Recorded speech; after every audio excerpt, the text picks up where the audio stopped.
Rapper Sean Diddy Combs is in solitary confinement after a source says he was involved in a prison fight. Combs is serving a 50-month sentence in a New Jersey prison. You guys, Diddy was already attacked in prison. He woke up with a knife pressed to his throat. And, thoughts and prayers to the knife. I hope it's okay.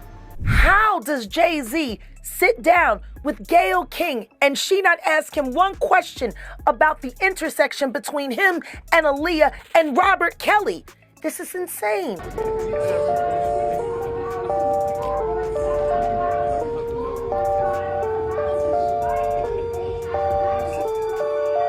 Wait, not Beyonce getting exposed again by Jaguar Wright for having a hand in the attack on Diddy's life a few days ago. As we speak, Diddy and his masters are working overtime for him to get transferred because an inmate tried to end his life. And apparently, Roc Nation may be more involved than we think. First, it was Nicki Minaj accusing Beyonce and Jay Z of trying to poison her. Then Tory mysteriously got stabbed 16 times. And now Diddy also gets attacked? Everyone can't be telling the same lie. Mind you, Diddy is one of the only people who really know the dirty things Beyonce and Jay Z have allegedly done, some of which he supposedly helped them pull off. So if there's anyone who has enough information to destroy them, it will be him. And the crazy thing is, this is actually not the first attack on his life since he went to prison. So clearly, someone very powerful wants him gone for good. Now, in case you have somehow not heard, this entire mess went down a few days ago when TMZ broke the news that Diddy had been thrown in solitary confinement after getting brutally attacked by an inmate. Apparently,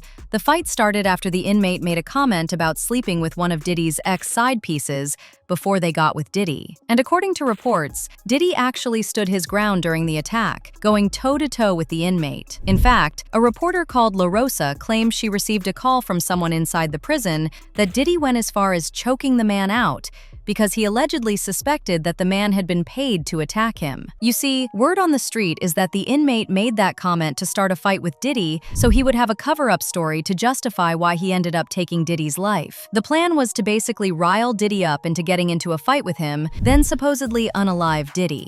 But from the looks of it, Diddy didn't make it so easy. We have some breaking news for you right now. TMZ is reporting that Diddy just got into a fight in prison and has been moved to solitary confinement. He reportedly got into it with another inmate this week at his federal lockup. It's in Jersey, New Jersey. Sources say that the other inmate disrespected him and Diddy decided to handle it himself. So who the hell knows what's going on in there?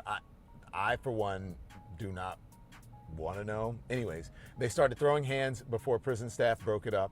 That's what the report says.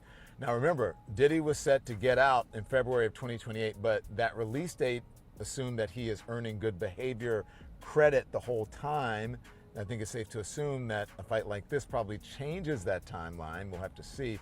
The prison isn't commenting, and so far, Diddy's team... Now, as soon as this new info came out, accusing Beyonce and Jay Z of allegedly being behind the ploy to take Diddy's life, and it wasn't hard for them to come to this conclusion because this isn't the first time their names have been brought up in something like this. You see, as I said earlier, Diddy isn't the only one to whom something like this has happened. Tory Lanez was also attacked in prison, and up until this day, people are convinced Beyonce and Jay Z had something to do with it. And the whole wicked system of Roc Nation, including you, Jay Z. Yes. Yes. You who say you rose from the gutter, but you have traded and bartered the souls of young men, and you're still doing it. The only independent witness in this courtroom is a man whose name is Sean Kelly. He came to court, and our attorneys, he would not even shake their hand after he went upstairs with Kathy Ta and Alex Bart. They met on Saturday before. They met They on Saturday. met with our witness. And then the man came back, and I sat in the hallway while he sat with Jody Little, the prosecutor's investigator, who acted so dumb, an intelligent woman who did not want... Listen, I've seen so much evidence buried in this. Just like Diddy, Tory was also attacked by an inmate, except he wasn't as lucky as Diddy. He wasn't just stabbed once, he was stabbed 14 times. The statement read, Tory was stabbed 14 times, including 7 wounds to his back, 4 to his torso, 2 to the back of his head, and 1 to the left side of his face. Both of his lungs collapsed, and he was placed on a breathing apparatus. Now, going back to Diddy, this recent incident with the inmate wasn't his rodeo with someone trying to take his life since he stepped foot in prison. If y'all remember, not too long ago, he got in trouble after he was caught with the infamous prison alcohol drink, moonshine. And for those of y'all who don't know what this drink is, it's basically a homemade, or let me say prison-made, murky liquid made from Fanta, apples, and sugar that had been left to ferment for weeks in a plastic bag. Known among inmates as Pruno, the hooch is notorious for its toxic potential, often contaminated with bacteria or even laced with cleaning chemicals. According to TMZ, Diddy was caught as they were about to move him from his old unit to a new one. But after this, they aren't moving him anywhere. Apparently, his new unit was going to be better and cleaner, but now he's going to stay right where he's at. First off, it's illegal to be creating and drinking this mess in prison. Second, as I said earlier, Diddy made it a whole thing during his trial when he lied to the judge's face that this was his first time being sober in the last 25 years. So the fact that he was caught with this means he stood in court and lied his way through the entire trial. Now here's where things get crazy. A source said, aside from Diddy possibly almost poisoning himself, he also made himself a target to be poisoned by other people. The source said, and I quote, "There's a real concern someone could poison him, either through the way the alcohol is brewed or by deliberate contamination. Inmates sometimes use dangerous additives like bleach, yeast scraped from bread, or fruit that's already rotting." Now, the thing about all these attacks is that Jaguar Wright actually tried to warn people this was coming. But of course, everybody was too busy calling her crazy, bitter, and a clout chaser.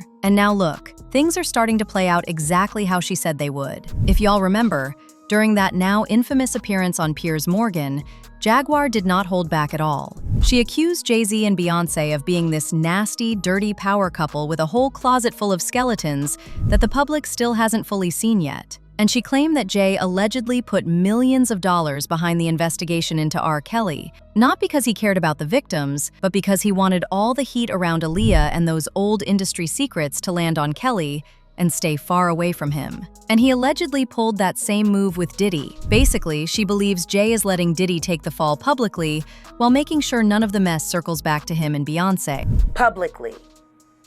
Dream Hampton spearheaded the Surviving R. Kelly campaign, which fueled the Me Too campaign. And that was all funded by Sean Carter to make sure that Robert Kelly went to jail. Get his lick back.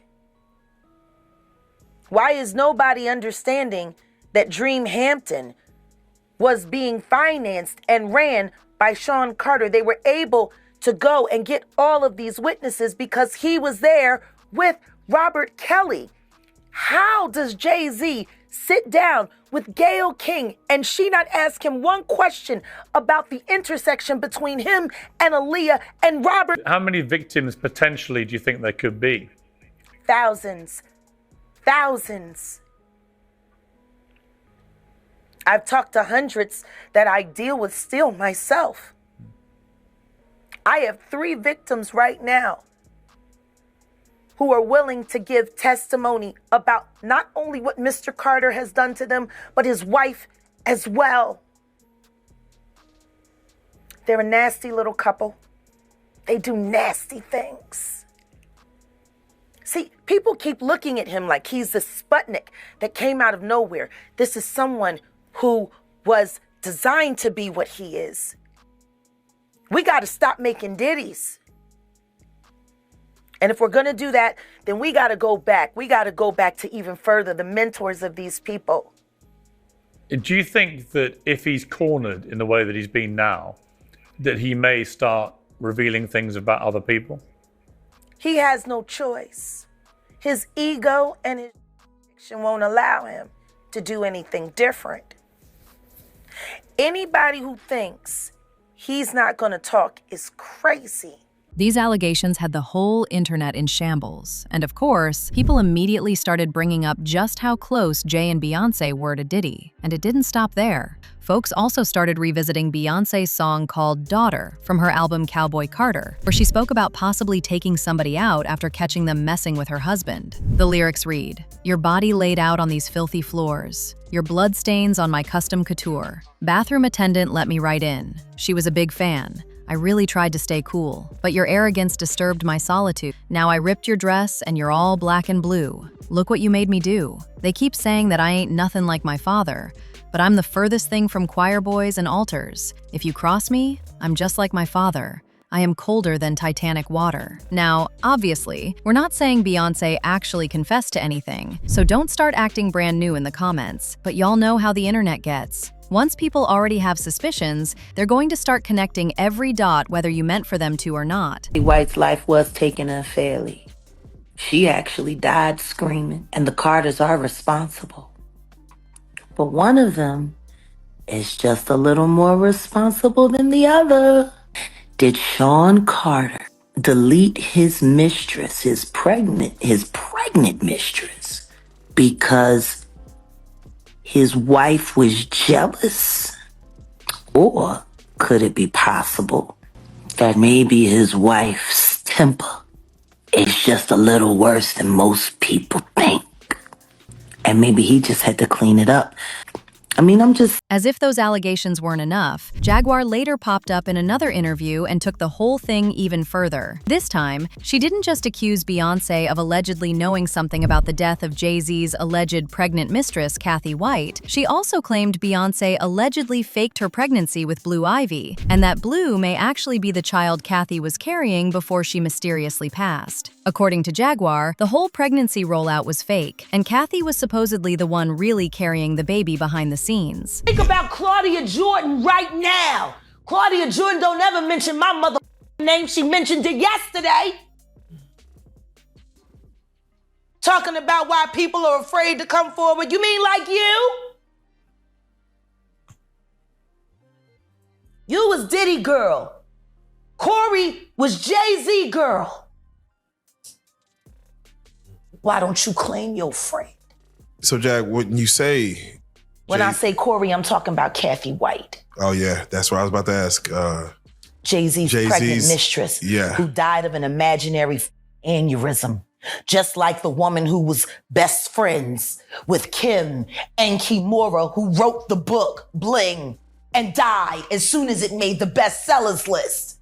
People also started digging up this old investigative article by Hollywood Street King, where he basically took it upon himself to look into the real cause of Kathy's death, and he was spilling some major tea way before most people even knew this story existed. Now, what makes this important is that Hollywood Street King was also one of the first outlets to break the story about Kathy and Jay's alleged affair in the first place. So he wasn't just some random blogger jumping on a conspiracy. He had already been following the situation and knew what was really going on behind the scenes. And according to him, the second Kathy was announced dead, he immediately suspected foul play. The article read, "Yesterday I got the news that Kathy Michelle White had suddenly passed away, so I quickly began my investigation and guess what? Kathy did not die from a brain aneurysm as reported widely around the internet today, according to an NYPD detective who told me. Kathy's cause of death is uncertain, and later today we will have the autopsy and toxicology reports. Right now, the death is considered suspicious." Now, I can't prove for sure if the allegations Jaguar is making about Beyonce allegedly being involved in the attack on Diddy's life are true, but it seems like her and Jay Z want him out of the way completely, and that seems to be the reason they are convinced she has a hand in it. One person said, "Jaguar Wright's stories start to look less and less crazy as time progresses. Not that I thought she was crazy, but..." Another person said, "I wouldn't be surprised if Diddy, Jay-Z, and Beyonce were responsible for Britney's conservatorship, Rihanna's retirement from the industry, or Madonna's song leaks in 2014. But now I want to know your thoughts. What do you think about Jaguar Wright going off on Beyonce? And do you really think the Beyonce and Jay are the ones setting Diddy up to get unalived? Let me know your thoughts in the comment section below, and don't forget to click here to watch this other messy video.